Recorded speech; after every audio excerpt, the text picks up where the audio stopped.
کراچی کا ایک بہت بڑا جامعہ، میں نام لینا نہیں چاہتا، کیا خبر کوئی وہاں جا کے بات نہ کر بیٹھے، بہت بڑا جامعہ، اور اگر آپ کو چاہیے تو مجھ سے آ کے بات پوچھ لیجیے کہ میں بہت ذمہ داری کے ساتھ بات کر رہا ہوں۔ اتنا بڑا جامعہ کہ جہاں پر پڑھنے والے وقت کے محدث بنے، مفکر بنے، مفتی اعظم پاکستان بنے اپنے وقت کے، اتنا بڑا کراچی کا جامعہ ہے، اتنا بڑا نام ہے، ہو سکتا ہے لوگوں کے ذہن میں بھی آ جائے۔ وہاں پر 32 سال تدریس کرنے والے جو استاد گرامی ہیں، کچھ سال پہلے اپنی بیٹی کی شادی پر قرضہ لیا تھا، قرضہ نہ اتار پائے، سیلانی ویرفر سے مزید قرضہ لے کے ان کا قرضہ اتارا، اب سیلانی والوں کا قرضہ اتار رہے ہیں۔ رونے کا مقام ہے نہیں ہے؟ 32 سال سے قال اللہ و قال رسول پڑھانے والا انسان، اس نے اپنی بیٹی کی شادی کی، قرضہ لیا، نہ اتار پایا، وہ عالم دین نہیں اتار پائے، سیلانی والوں سے لیا، اور یہاں آپ ایک نعت خواہ کو بلانے کے لیے 2-2.5 لاکھ روپے اس کے صرف سیٹ پہ لگا دیتے ہو، صرف سیٹ پر 60-70 ہزار کے پھول لگے ہوتے ہیں جو 2 گھنٹے کے بعد سڑک کی زینت بنے ہوتے ہیں، اور 2-2.5 لاکھ روپے اس کو نذرانہ لوٹا دیا۔ پنجاب بلایا ہو، پنجاب سے بلایا ہو تو آنے جانے کا ٹکٹ بھی دے دیا آپ نے۔ اور اس عالم دین کا کیا قصور ہے کہ جو آپ، جس نے نسلوں کو علم پڑھا کر، قال اللہ و قال رسول پڑھا کر اللہ کا برگزیدہ بندہ بنایا، اور یہ نعت خان پر آپ لاکھوں، آپ نے خزانے کھول دیے ہیں، اپنی دولت کا منہ نعت خانوں پہ کھول دیا ہے، قوالوں پہ کھول دیا ہے آپ نے، اور یہاں علماء کی حالت دیکھی آپ نے کتنی عجیب و غریب ہو گئی ہے۔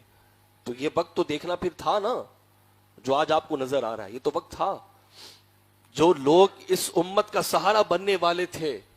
جنہیں ضرورت تھی کہ اسلامی نظریات کا تحفظ کرتے، آپ نے تو ان کو اوندھے منہ پھینکا ہوا ہے۔ آپ کبھی جامعہ کا، یہ میں ایک سچی بات بتا رہا ہوں، جس نے اس سال اپنے محلے میں، اپنے علاقے میں محفل میلاد کرنی ہے نا، وہ ایک مرتبہ محفل میلاد سے پہلے جامعات کا دورہ کر کے آ جائے، ایک مرتبہ بس، اور پھر سوچے کہ آیا کہ اب یہ پیسے میں نعت خواہ کو دوں یا ایک عالم کو دوں۔ میرا نعت خانوں سے کوئی جھگڑا نہیں ہے، میں آپ کو سچ بتا رہا ہوں، یہ اللہ رسول صلی اللہ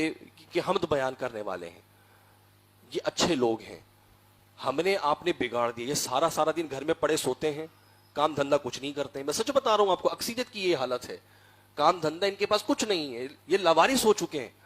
کیونکہ ان کو پتا ہے کہ ایک محفل ہمارے پاس آئے گی، 15,000 روپے جھٹکے سے آ جائیں گے، ہمیں کیا کمانے کی ضرورت۔ لیکن اس بیچارے عالم دین سے پوچھے کہ جس نے 32 سال درس نظامی بھی پڑھایا، عالم بھی بنایا، لیکن غیرت اتنی تھی کہ لوگوں کے آگے ہاتھ نہیں پھیلائے، پھر کہتے ہیں کہ مولوی مانگنا شروع کر دیتے، پھر کہتے ہیں کہ مولوی کی نظر جیب پہ رہتی ہے۔ ایسے لوگوں کو شرم نہیں آتی؟ نعت خانوں کو آپ نے پیسے دے دے کے ان کو گھروں میں جو نا آپ نے بیزار بنا دیا ہے، ان کو کام دھندے کی لت نہیں ہوتی، اور جس نے زندگی کی ساری دولت، ساری سرمایہ کتابوں پہ صرف کیا ہو، آپ کی نظروں میں نہیں ہے۔ دیمک کی نظر ہو رہا ہے، مسودے لکھے جا چکے ہیں، کتابیں سائٹوں میں پڑی ہوئی ہیں، کوئی چھاپنے والا نہیں ہے، چھاپنے والا نہیں ہے نا۔ آپ کسی بھی بڑے نعت خواہ کراچی کے، اس کا ایک پیج جو سوشل میڈیا پہ بنا، اس کو لائک کر لیں، ٹھیک ہے؟ لائک کرنے کے بعد آپ دیکھیے گا روزانہ اس کی محفلوں کے نوٹیفیکیشن آپ کو آئے گا، روزانہ، مطلب روزانہ کی بنیاد پر صرف شہر کراچی کے اندر ہی لاکھوں روپیہ محفل نعت کے نام پر جا رہا ہے، اور یہاں کیا ہو رہا ہے کوئی پتہ۔ اور محفل نعت میں آپ بیٹھیں گے، سر دھت کو بیٹھیں گے، لگے گا بھائی بہت اچھی چل رہی ہے اہل سنت، بہت اچھا، اہل سنت اپنے عروج پر ہے، لیکن جب آپ محفل میلاد سے نکلیں گے نا، پھر آپ کو یہ خون میں لیتے ہوئے شہادتیں نظر آئیں گی۔ اگر ان کو ان شہادتوں کی فکر ہوتی نا، تو یہ ساری چمک دھمک نظر نہیں آ رہی ہوتی آج۔ تو ہم نے اور آپ نے اب لگام ڈالنی ہے، ذرا تیار ہو جائیں، خدا را اب ذرا تیار ہو جائیں، کیونکہ جس خطے میں، جس علاقے کے ہم ذمہ دار لوگ ہیں، یہاں یہ لوگ یہیں سے گئے ہیں، اگر یہیں سے انشاءاللہ ان کے خلاف ایک بات اٹھائی جائے اور مثبت طریقے سے اہل سنت کی سوچ کو آگے لیا جائے، میں سمجھتا ہوں کہ شاید جو آج ہم دیکھ رہے ہیں یہ وقت گزر جائے گا۔ یہیں سے اگر چلیں، یہیں سے اگر ہم لے کے چلیں، یہیں سے اگر ایک بنیاد کو دوبارہ اٹھائیں، تو وقت یہ ہے کہ اہل سنت کو اللہ تعالیٰ دوبارہ عروج عطا فرمائے، شاید پھر کوئی شائع نورانی ہمارے اندر پیدا ہو جائے، کیونکہ اللہ کی رحمت ممکن ہے نا، شاید کہ پھر کوئی شاہ طلاب اللہ قادری جیسا جذبہ کوئی لے کے آ جائے، شاید کہ کوئی پھر ہمارے سامنے آئے عبد الرحمن نیازی جیسا۔ جب ہم نے یہ ساری چمک دھمک نعت خانوں پہ لگا دیے تو اللہ رسول کی بات کون کرے گا بھائی؟ میں بار بار یہ ذکر کر رہا ہوں کہ اپنی محفل میلاد کا جائزہ لے لیں،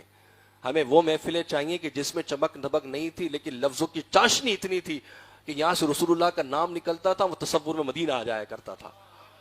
یہاں نعت بھی پوری نہیں ہوتی تھی, کہنے والے کہہ دیا کرتے تھے ہمیں رسول اللہ کی زیارت ہوئی ہے. ہمیں یہ محفل میلاد چاہیے. ہمیں یہ محفل میلاد نہیں چاہیے جو آج کل ہو رہی ہے کہ ایک عالم دین 365 نعت خواں. یہ کوئی محفل نعت ہے؟ 365 نعت خانوں کی جھڑمٹ میں آپ نے ایک عالم دین رکھا ہے, بیچارہ 1 گھنٹہ بول کے گیا, پتہ ہی نہیں لگتا کیا بول کے گیا, صرف 1 گھنٹہ. اور اس 1 گھنٹے کے دوران پھر بین الاقوامی نعت خواں آ جائیں, لیجیے وہ بھی مائنس, وہ بھی ختم کر دیا ہے. تو اب آپ ذرا غور کر لیں, نتائج آپ کے سامنے ہیں. جس کی محفل میلاد میں آپ چمک دھمک دیکھیں نا, تو پھر آپ ذرا تصور بھی کر لیجئے گا کہ اس سے 5 منٹ پہلے آپ نے ایک ناموس رسالت کے مسئلے پر ایک شہید مسلمان کی لاش بھی دیکھی جو خون میں لتڑی ہوئی تھی, اور یہ بیٹھ کے وہ نبی کی نعتیں جھوم جھوم کے پڑھ رہے ہیں. ان کو کوئی بتا نہیں رہا کہ حالات کیا کس طرح جانب جا رہے ہیں. اور آج بھی آپ 2.5-3 لاکھ روپے کے نذرانے لے کے نعت خوانی میں آ رہے ہیں, پیسے یوں کر کے لوٹائے جاتے ہیں, ایسے پیسے لوٹائے جاتے ہیں. یہ رواج تو نعت خوانیوں میں ہمارا نہیں ہے. اب بات آگے نکل جائے گی, سمجھدار آپ ہیں, ذرا اب عمل کی طرف جانے کی ضرورت ہے. انشاءاللہ یہاں سے ہم اور آپ کوشش کریں ایک مثبت سوچ کو لے کے اٹھیں. ہم نے ہی اس چیز کو آگے لے کے گئے تھے, انشاءاللہ اس میں ہونے والی برائیاں بھی ہم ہی ختم کریں گے.